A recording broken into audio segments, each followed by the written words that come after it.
Firstpost reports from the world's second largest continent. Hello, I'm Alison Lagrange. A very warm welcome from Durban, South Africa. We get you the news and the newsmakers from Africa. From elections to climate change to innovations and opportunities. As the world's attention shifts, we report from Africa, the heart of the global south.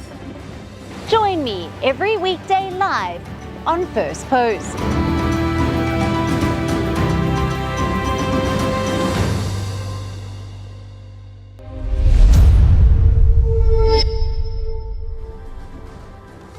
Hello and welcome to Firstpost Africa, where we get you the top stories from the continent and from across the world. I'm Alison Lagrange, coming to you live from Durban, South Africa. First, let's take a look at the headlines. Israel says it killed Iran's top military commander in an airstrike in Tehran. The strike, described as a sudden opportunity, allegedly eliminated the closest military figure to Iran's supreme leader, Ayatollah Ali Khamenei. A Saudi Airlines flight carrying over 400 Hajj pilgrims from Jeddah to Jakarta is diverted after authorities receive an email threatening to blow up the aircraft. Indonesian President Prabowo Subianto will meet Vladimir Putin later this week as both nations explore a potential strategic partnership. The meeting will take place during Russia's annual economic forum in St. Petersburg. Global oil demand is set to drop in 2030 for the first time since the COVID-19 pandemic. The International Energy Agency says in a new forecast, slower economic growth and EV adoption have been cited as the reasons. And a powerful explosion at a fireworks factory in central China's Hunan province kills at least 9 and injures 26. Rescue efforts are still underway amid difficult conditions at the site.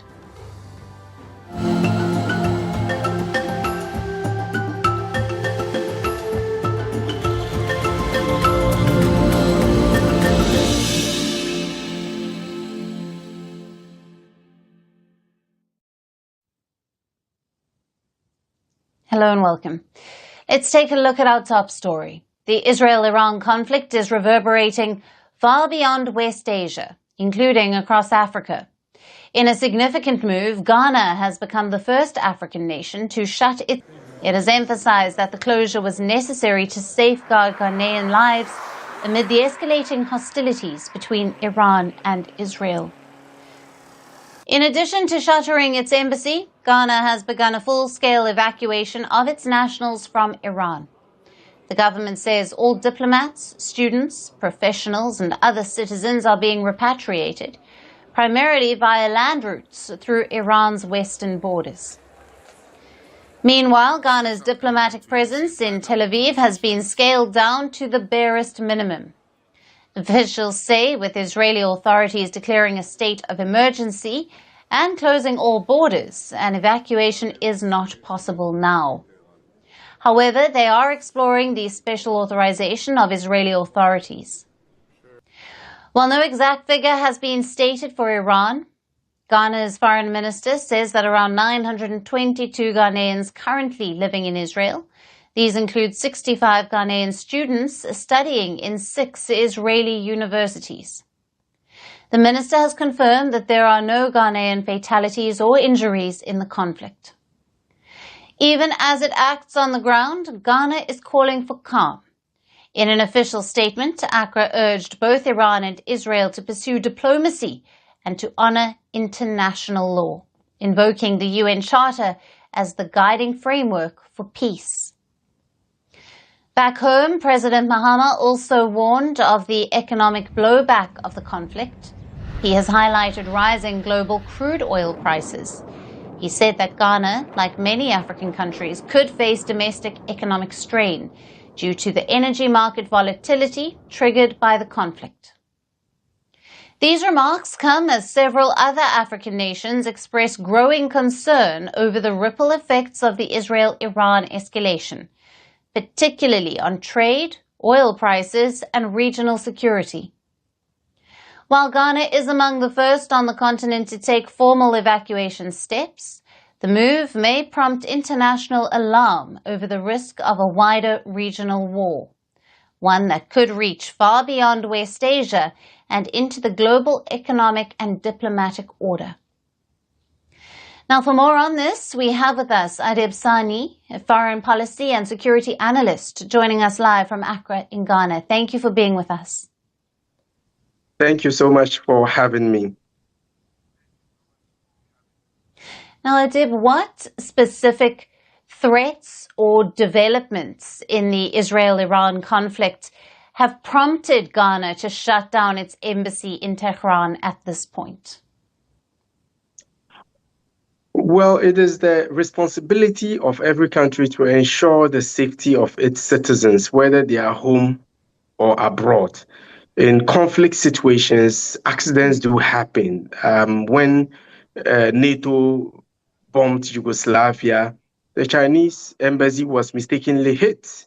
There are so many other conflict situations where bombs land where they are not supposed to be. I mean, I don't think either of the parties would be interested in deliberately targeting any Ghanaian, because we have for years on end adopted a non-aligned posture so far as these geopolitical chess games are concerned. But it's just to be on the safer side. You don't have to wait for a citizen to be hit before you take any steps. So this is proactive, this is timely, and I'm hoping that we are able to ensure the safety of all of our citizens, possibly get them out of danger zone completely. Right. And how might this evacuation and diplomatic withdrawal affect Ghana's bilateral relations with Iran? And what precedent does it set for other African nations in similar geopolitical situations? Well, this is not the first of its kind. Ghana has always, in many occasions, taken the lead in ensuring the safety of their citizens wherever it is in any part of the world. I remember when the Ukrainian conflict broke, we had Ghanaian politicians even going all the way to Ukraine to ensure the safety of Ghanaians who were there, especially students studying medicine. Some time ago, also, there was a situation where a lot of Ghanaians were stranded in Libya. Quickly, the Ghanaian authorities organized flights that brought them home. I don't think this is going to pose any diplomatic implications between Ghana and Iran or even Israel. Considering the sticky nature of the situation, it is only proper that you take the necessary precautions. Also, this would be a clear sign to other African nations to get proactive with respect to protecting their citizens. Because the thing is, a lot of governments thought it will not happen. I mean, as a close watcher of happenings between Iran and Israel, I never thought that would happen. When I heard the Americans moving their non-essentials from there, I just thought it was a scare tactic to get the Iranians to talk. I never thought in my wildest dream that this would happen just as when the nuclear talks was about to start. I even thought that they would wait, if it doesn't go right, then they could strike. And so a lot of these countries were taken aback. They didn't expect it to happen. Then later, President Macron, I think somewhere yesterday, hinted the possibility of a diplomatic solution that would at least result in a ceasefire. But the Americans have come out to say no, that is not going to be the case. So there is no end in sight. We don't know what the end to all of these, the exit strategy is. So it is only getting worse by the day. That is why it is important that the countries take necessary steps to get their citizens out. Yes. And what logistical and humanitarian challenges are likely to arise during the evacuation of Ghanaian nationals via Iran's land borders? And how is Ghana mitigating these risks? Well, it's going to be a very difficult thing to achieve. Almost everything on the ground is a potential target. So when you are moving in large columns of vehicles, the enemy might think these are military movements or even perhaps missile batteries on the move. You could be targeted. So as a security person, based on my experiences, the best way to go about it is to find the safest spots in Tehran or any part of Iran and make your citizens move there and keep safe until the all clear sign to move. And this would happen not just between Ghana and Iran, but the Israelis would have to also be informed about the movement of Ghanaians, and these are the vehicles and how they will be marked and all that. So, because at this point, Yes. the borders will be closed. Currently, I understand the Israelis have total air supremacy. Everything, like I said, is a potential target. You cannot fly out and all that. So it becomes very difficult. That is why you would need to be extremely careful with the way you go about it. So rather than hastily putting them in vehicles and trying to drive them out, move them out of Iran, I think they should rather find a safe spot, stay put there until the all clear sign. Right. Adib, thank you very much for being with us on Firstpost Africa. Thank you so much for having me.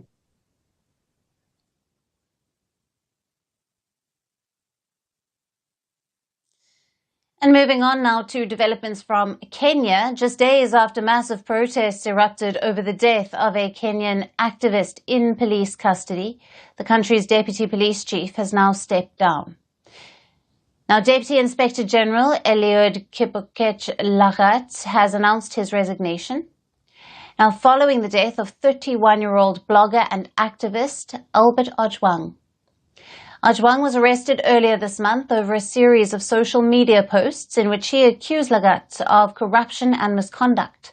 Shortly after his detention, he was declared dead while still in police custody. Police initially claimed that Ojwang had died by hitting his head against a cell wall. However, a government-authorized pathologist disputed that claim, stating that the injuries sustained were unlikely to be self-inflicted. Ojwang's family and their lawyers have also insisted that there were signs of using excessive force. They demanded a full independent inquiry. Ojwang's death has reignited public outrage over police brutality and abuse of power in Kenya. This has sparked widespread protests in the capital of Nairobi last week. Thousands poured onto the streets demanding justice for Ojwang. The immediate resignation of Lagat and the prosecution of those involved, the protests turned violent in parts of the capital, with vehicles being set ablaze and police using tear gas, water cannons also to disperse demonstrators. Now, facing mounting pressure, the Deputy Police Chief Lagat has now stepped aside. He says he is voluntarily taking a leave of absence in light of the ongoing investigation into Ojwang's death. He did not specify whether the resignation is permanent, nor did he clarify the timeline for the probe or his eventual return to office. Meanwhile, President William Ruto has urged investigators to act swiftly. The president has also offered around $15,000 in support for Ojwang's family. Lagat's resignation comes ahead of the first anniversary of last year's deadly anti-government protests, which swept across Kenya in response to the tax hikes proposed by Ruto's administration. Those demonstrations turned deadly, with dozens killed and hundreds wounded. The public anger forced the government to roll back the tax plans. Now, 1 year later, Kenya finds itself in the grips of yet another wave of public anger. New protests ignited by Ojwang's death are being seen as a resurgence of public dissent against the government and security forces. According to human rights groups, dozens of Kenyans were illegally detained following last year's rallies, and many remain missing, unaccounted for, to this day. Others have since been arrested for expressing criticism online, including journalists, activists, and students.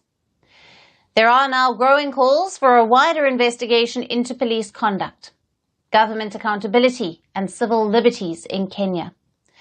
As the government struggles to contain the fallout, the resignation of one of the country's top police officials marks a watershed moment and may signal more trouble ahead for Kenya's police and political class.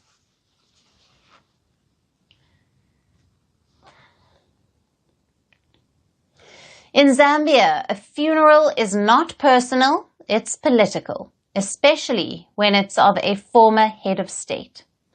The former president, Edgar Lungu, died 11 days ago, but even in death, his politics lingered. Lungu had allegedly said he didn't want President Hakainde Hichilema anywhere near his funeral.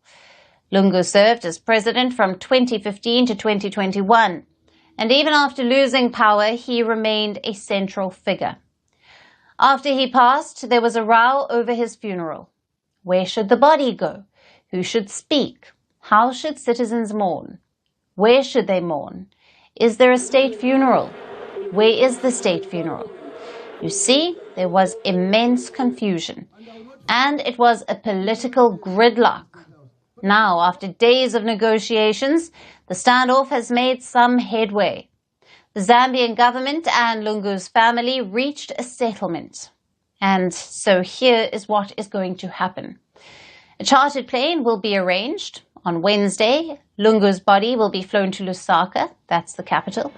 On arrival, it will be received with full military honors. The body will first go to Lungu's residence, that's also in the capital of Lusaka. Starting on Thursday, the public can pay their respects. On Sunday, which is June the 22nd, a state funeral will be held. It will be led by President Hakainde Hichilema. The following day, Lungu will be buried at the Embassy Park. Now that's the official presidential burial grounds. And with that, the official mourning will end. Lungu's family spokesperson made it clear that the government should not deviate from what is decided. The question is, why did this take so long?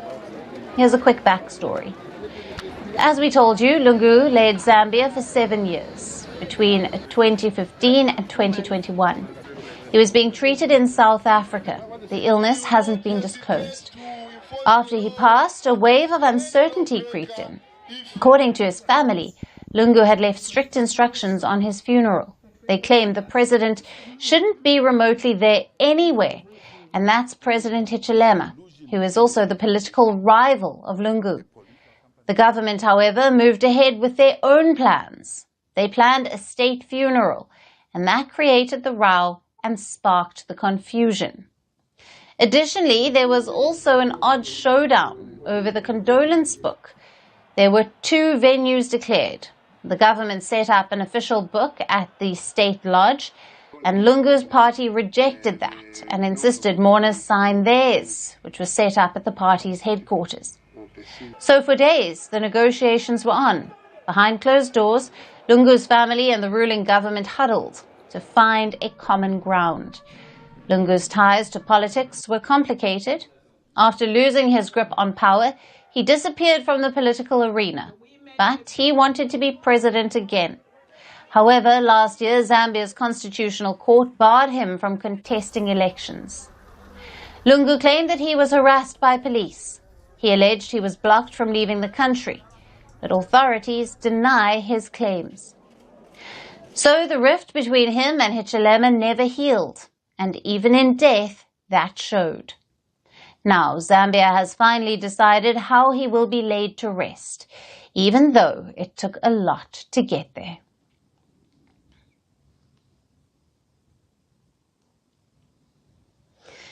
In a move that could only happen in the world's most spiritually resilient democracy, Nigeria's Ministry of Agriculture and Food Security has announced its latest strategy to combat the nation's soaring food crisis through divine intervention.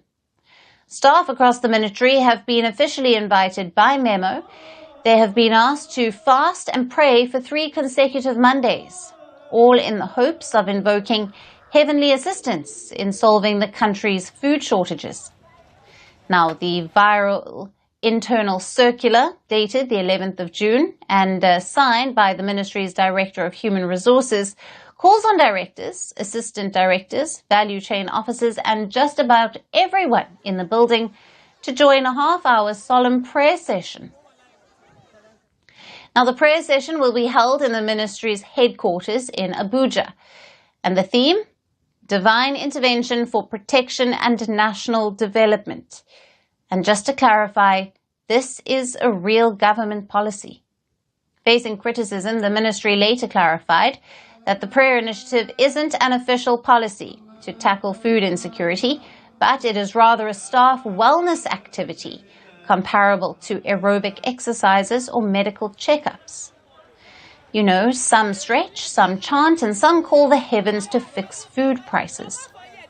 The memo went viral on social media, and users didn't leave a chance to mock the situation. The backlash was swift. One user tweeted that there is no hope left for Nigeria. Another slammed the government for this initiative. To this, another stated that the government needs to act, and one user even gave tips on how to solve the problem. Nigerians are in no mood for satire. With at least 4.4 million people lacking adequate food and staple prices skyrocketing, like yam now costing 4 times more than last year, critics are accusing the government of outsourcing its responsibility to divine forces instead of deploying real policy solutions. I used to eat 3 meals a day, but now I barely manage to eat once, and sometimes none at all. My children and I have been starving. The flood incident left us with no food. I have really suffered. And the timing couldn't be worse. Just a day after the prayer memo was dropped, Nigerians took to the streets for Democracy Day protests. Demonstrators in Abuja marched against the rising hunger, insecurity, and what they called anti-people policies under President Bola Tinubu. Meanwhile, the government insists it is taking steps to tackle food insecurity, citing the distribution of over 1,000 tractors and 2 million bags of fertilizer. But for many, this is cold comfort when their wallets are empty and plates even emptier. So as government staff gathered to bow their heads in prayer, Nigerians across the country are asking a slightly different question. Shouldn't someone be using those tractors instead? And that's it on the show for today. We will see you again tomorrow at the same time. Thank you for watching, and goodbye.